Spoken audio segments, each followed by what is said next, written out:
Bonjour et bienvenue dans le journal de l'emploi. Nous n'allons pas parler emploi, mais formation. Face à la transformation digitale de notre société, il y a de formidables enjeux, il y a de formidables perspectives d'emploi, mais il faut être formé dans ces domaines. Eh bien, vous allez découvrir une formation qui va répondre à cette ambition. Si vous voulez travailler dans ce secteur, c'est avec Dominique Lemaire. Bonjour. Bonjour. Vous êtes directeur du réseau IFAG, alors un regroupement de 16 écoles en France métropolitaine et en Outre-mer. Vous êtes spécialisé dans le management et l'entrepreneuriat. Comment décrire l'IFAG aujourd'hui? Alors effectivement, c'est un vrai réseau qui est avec des écoles qui proposent exactement les mêmes formations, les mêmes certifications. On existe depuis 1968. Alors, si vous faites un calcul rapide, on va fêter bientôt nos 50 ans, ce qui est déjà, ce qui montre aussi qu'on est bien implanté sur notre territoire. Et puis la particularité de l'IFAG, au-delà du management et de l'entrepreneuriat, c'est que justement on est l'école des territoires.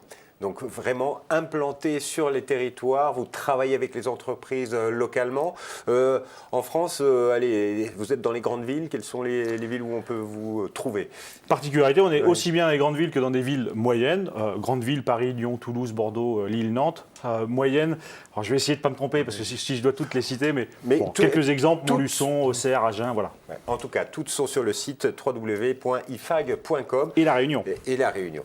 Vous êtes là parce que vous lancez à la rentrée 2018, septembre 2018, une nouvelle formation qui s'appelle le management de la transformation digitale des entreprises. Aujourd'hui, il y a en France un formidable enjeu sur cette question. Le dernier rapport de Deloitte, qui date de décembre 2017, indique qu'il y a 3,5 millions de TPE-PME.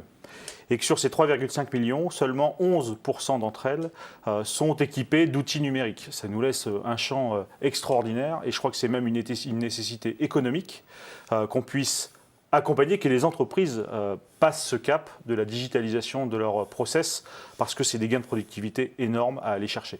Et il faut donc former des personnes sur ces thématiques et c'est tout l'objectif de la formation que vous lancez. Vous la lancez dans une des écoles ou dans toutes les écoles de l'IFAG? Dans toutes les écoles, d'abord parce qu'elle est portée sur la formation initiale de l'IFAG sur le titre manager d'entreprise et de centre de profit, qui est certifié par l'État, auquel on ajoute ce qu'on appelle un bloc de compétences délivré par l'EPSI, qui est une école d'ingénierie informatique, et qui nous apporte justement ce bloc de compétences techniques. Donc ce sera à destination de l'ensemble des campus IFAG.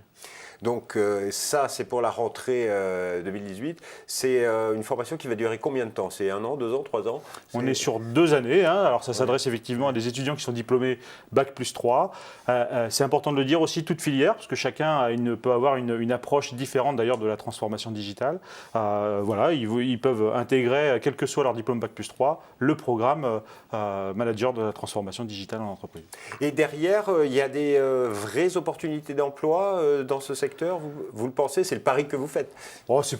C'est pas un pari, parce que quand on a 30 000 postes aujourd'hui dans le numérique qui sont nous pourvus, ça c'était des chiffres qui dataient de début 2017, c'est même plus un marché. Là, c'est une nécessité que les organismes de formation apportent justement ces compétences nécessaires aux entreprises, parce que parfois, et je crois que c'est ça qu'il faut retenir, les compétences ne sont peut-être pas forcément en interne. Et donc, ces étudiants qui vont venir être formés, c'est qui va les former? Parce que quand on parle de transformation digitale, est-ce que les formateurs existent? Alors oui, les formateurs existent. D'abord, pour faire la transformation digitale, il faut avoir une approche globale de l'entreprise, une approche systémique. Donc en fait, ils vont d'abord voir toutes les fonctions de l'entreprise. Parce que la transformation digitale, elle ne s'adresse pas qu'uniquement aux services informatiques, elle touche bien évidemment toutes les fonctions. Et puis, justement, la partie qui est un petit peu plus technique, c'est justement l'école d'informatique EPSI, ce sont les intervenants de l'EPSI qui vont venir donner les cours. D'une manière générale, ces formateurs sont également implantés sur les territoires parce que c'est votre philosophie, vous travaillez en local avec les entreprises locales? Oui, ils ne sont pas partout. Alors comme ils ne sont pas partout, nous aussi, on a aussi digitalisé une partie de la formation parce qu'il y a une partie de cette formation, notamment délivrée par l'EPSI, qui est fait à travers du distanciel, de la formation à distance. Aujourd'hui, cette formation qui va être lancée, elle pourra être pratiquée en continu ou vous avez préconisé l'alternance? Moi, je préconise D'abord l'alternance, d'abord parce qu'il y a un besoin, on l'a exprimé tout à l'heure, mais surtout je pense que c'est important que les entreprises puissent justement faire appel à ce qu'on appelle les digital natives, cette génération Y ou Z, peu importe, pour justement apporter ce regard neuf, pouvoir réaliser un audit du digital de l'entreprise et apporter un petit peu toute cette vision globale sur l'ensemble des fonctions.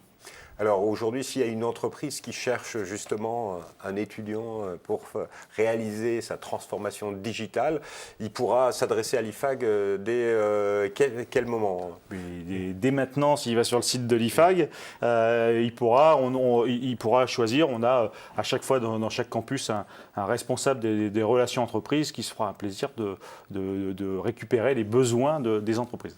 Et pour pouvoir avoir un étudiant en alternance sur cette formation pour le mois de septembre. Si on est étudiant par contre et qu'on est intéressé par cette formation sur le management de la transformation digitale des entreprises, à quel moment il faut s'adresser à l'IFAG et comment ça se passe pour rentrer dans ce cursus?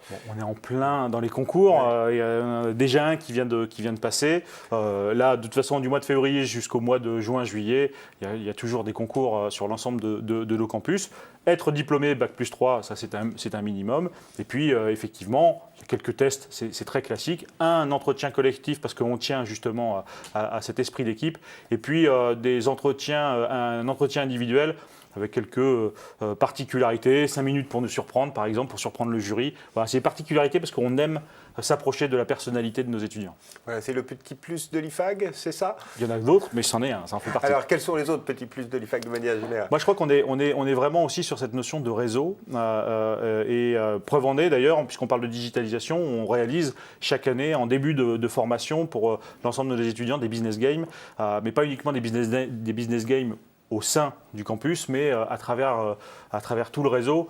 Et c'est quand même très intéressant de voir des étudiants réunionnais, se batailler à travers le business game avec des étudiants d'Auxerre, de Lille, de Paris, de Toulouse, enfin, peu importe. Et tout le monde travaille en même temps. Les étudiants adorent ce genre d'exercice. Monsieur le maire, merci beaucoup de nous avoir présenté l'IFAG et cette nouvelle formation. Et quant à nous, on se retrouve bientôt pour un nouveau journal. Et en attendant, si vous voulez en savoir plus, vous allez sur le site de l'IFAG, www.ifag.com, une école qu'on aime bien, implantée sur les territoires et surtout très moderne. Au revoir et à bientôt. Merci, au revoir.